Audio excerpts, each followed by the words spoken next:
जब छोटा रहता है तो बड़ा का शौक होता है, बड़ा हो जाता है फिर छोटा का शौक हो जाता है। ऐसे ही होता है। হ্যাঁ আমি জানি তোমাদের মনে এই প্রশ্নটা ঘোরাফেরা করছে যে হিন্দি ভাষাতে এত কথা বলে গেল এই মেয়েটি কে হয় আমার, তাই তো?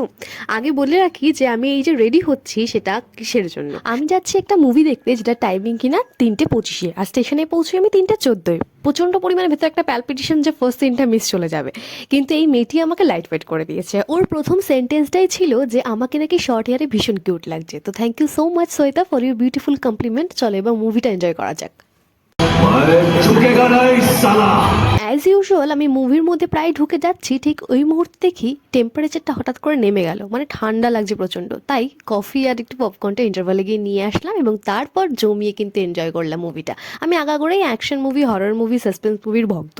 তো তোমরা জানো তোমাদের পুষ্পা টু কেমন লেগেছে? আমি তো ভীষণ এনজয় করেছি। দেখা হচ্ছে খুব শীঘ্রই একটা নতুন মিনি ব্লগে। Stay tuned for that.